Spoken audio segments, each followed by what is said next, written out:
The Beginner's Bible.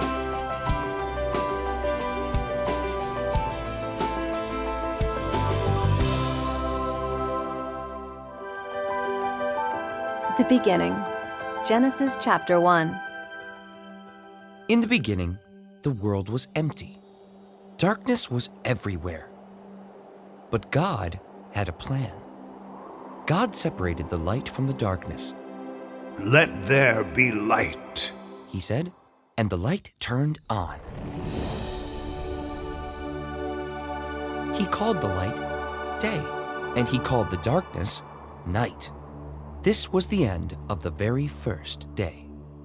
Then God said, "I will divide the waters." He separated the waters in the clouds above from the waters in the ocean below. He called the space between them sky. This was the end of the second day. Next, God rolled back the waters, and some dry ground appeared. He made plants of many shapes and colors. He made mountains, hills, and valleys.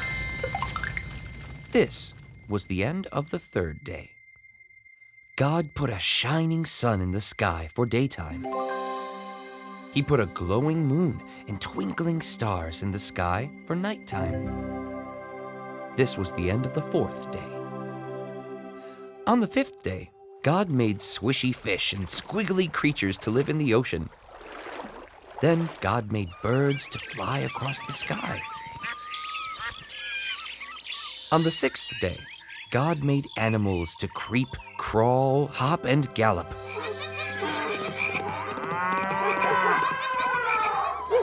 Then from the dust, God made the most wonderful creature of all, a person.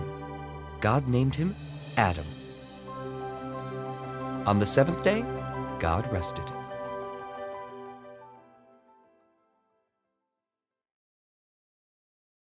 Adam and Eve. Genesis chapter 2. God had planted a beautiful garden for Adam in a place called Eden. A river flowed through the garden. Adam loved his new home.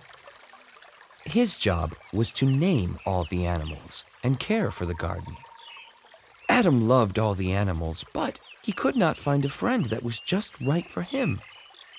So God created a woman. Adam named her Eve. She was just right for Adam. Adam and Eve loved each other. Together they took care of God's garden. The sneaky snake. Genesis chapter 3.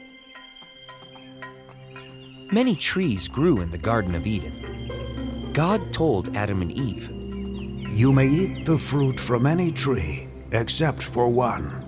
Never eat the fruit from the tree of the knowledge of good and evil." Now, there was a sneaky snake in the garden. One day, the snake saw Eve near the special tree. It hissed.